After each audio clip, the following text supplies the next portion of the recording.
For 50 years, Chicago's far south side has been waiting for an extension of the Red Line. This area has long lacked full connection to Chicago's rail network, resulting in long commutes and limited mobility for many residents. But the wait may soon be over. The long-awaited Red Line extension is on the verge of becoming a reality. With a 9-kilometer expansion and 4 new stations, this project promises to dramatically improve access and connectivity for the far south side. The Red Line extension, with a budget of $5.3 billion, is the largest expansion project in the history of the Chicago Transit Authority, CTA. It plans to add 9 kilometers of new tracks, extending the Red Line from its current terminus at 95th Street to a new terminus at 130th Street on the far south side. The existing Chicago Red Line system covers a distance of 41.8 kilometers with a total of 33 stations, serving at least 90,000 passengers every week. The goal is to create faster, better connections between the far south side and the rest of Chicago. But how is it that this project remained just an idea for over 50 years?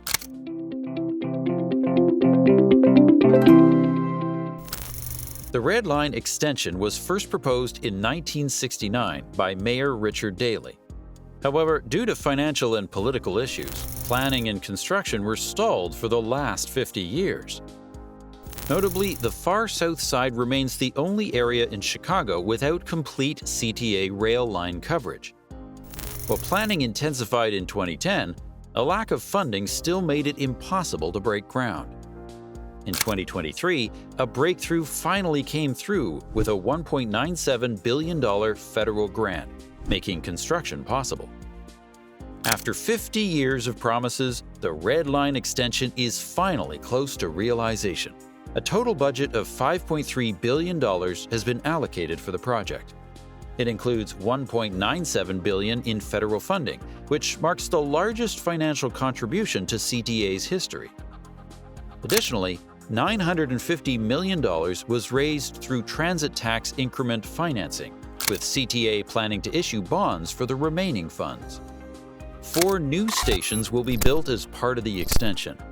These include the 103rd Street Station, with new bus connections, bike parking, pedestrian paths, and parking facilities, and the 111th Street Station, which will have similar amenities. The Michigan Avenue Station will be built along Michigan Avenue, with additional bus and pedestrian access. The most critical new addition, however, will be the 130th Street Station at Altgeld Gardens, the new terminus of the Red Line. Like the other stations, it will feature regional bus connections, parking, and bike lanes. All stations will be fully accessible and make it easier for both commuters and residents to reach key places like workplaces, schools, and shopping areas. This, in turn, is expected to promote economic development in the surrounding areas. The new train system will operate 24 hours a day, 7 days a week, with trains every 3 to 6 minutes during weekday peak periods, every 7 to 8 minutes during the weekday off-peak periods, and 8 to 15 minutes during the weekends. Who is overseeing the construction? The main contractor for the project is Walsh Vinci Transit Community Partners, responsible for the design and construction. The firm was chosen due to its innovative design and construction approach, which aims to minimize the impact on the community. Preliminary work began in 2024, including the demolition of several properties to make room for the extension. Utility lines along the route have also been relocated. However, the main construction phase is set to begin in late 2025, with completion planned for 2030. Whether this timeline will be met remains uncertain. The project is currently still in the engineering phase. Extensive planning and calculations are underway to ensure that the construction proceeds efficiently and without errors. CTA is also still looking for additional financing to cover the high construction costs. The federal funding commitment is not yet finalized, with thorough reviews still ongoing. The final commitment is expected to be secured by the end of 2024. The project also faces several challenges. One of the biggest issues in the past, and still today, is the financing. Initially, the project was estimated at $3.6 billion. But over time, this estimate rose by about 47%, bringing it to $5.3 billion. The main reason for this increase is the inflation of recent years. Between 2020 and 2023, the cost of building materials has skyrocketed globally due to pandemic-related supply chain disruptions and increased demand for construction materials. Many infrastructure projects worldwide are grappling with similar issues.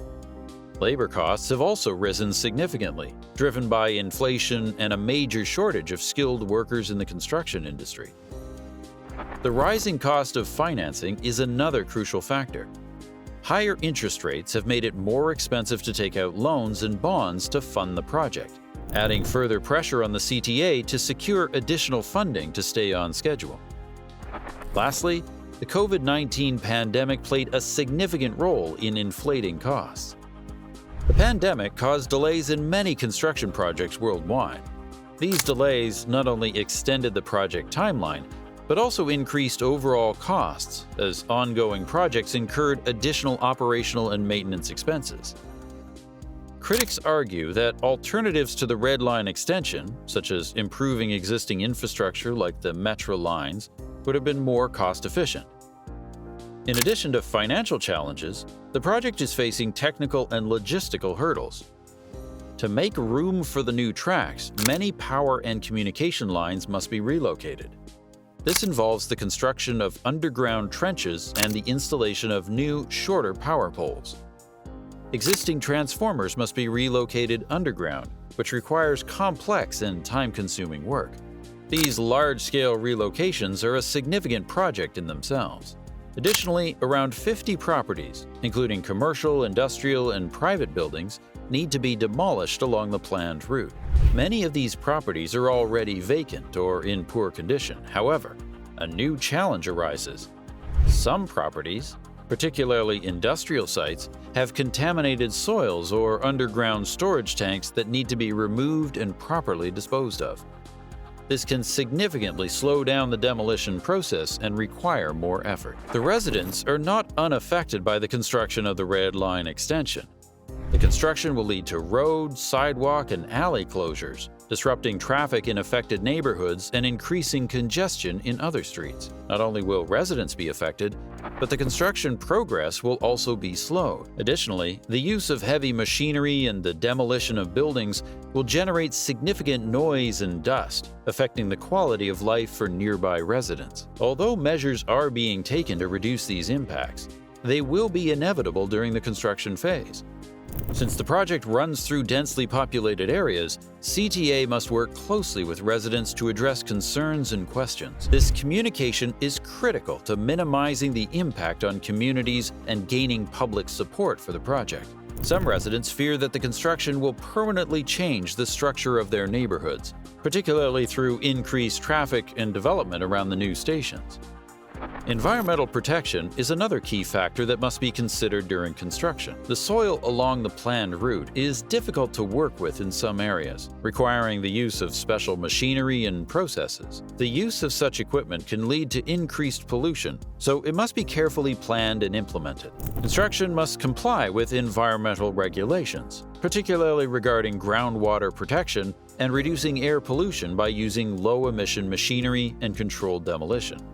The Red Line extension will bring faster connections to the rest of Chicago and reduce commute times for far South Side residents. Economic opportunities, such as job creation and economic growth in previously neglected areas, are further benefits of this project. However, the project also faces significant challenges, including unexpected cost increases, technical and logistical hurdles, and disruptions to residents due to construction. Whether and how the project will continue remains to be seen. Despite these challenges, the project is an essential step toward promoting mobility and equality of opportunity for all Chicagoans. If you enjoyed this video, feel free to like it, and don't forget to subscribe to our channel.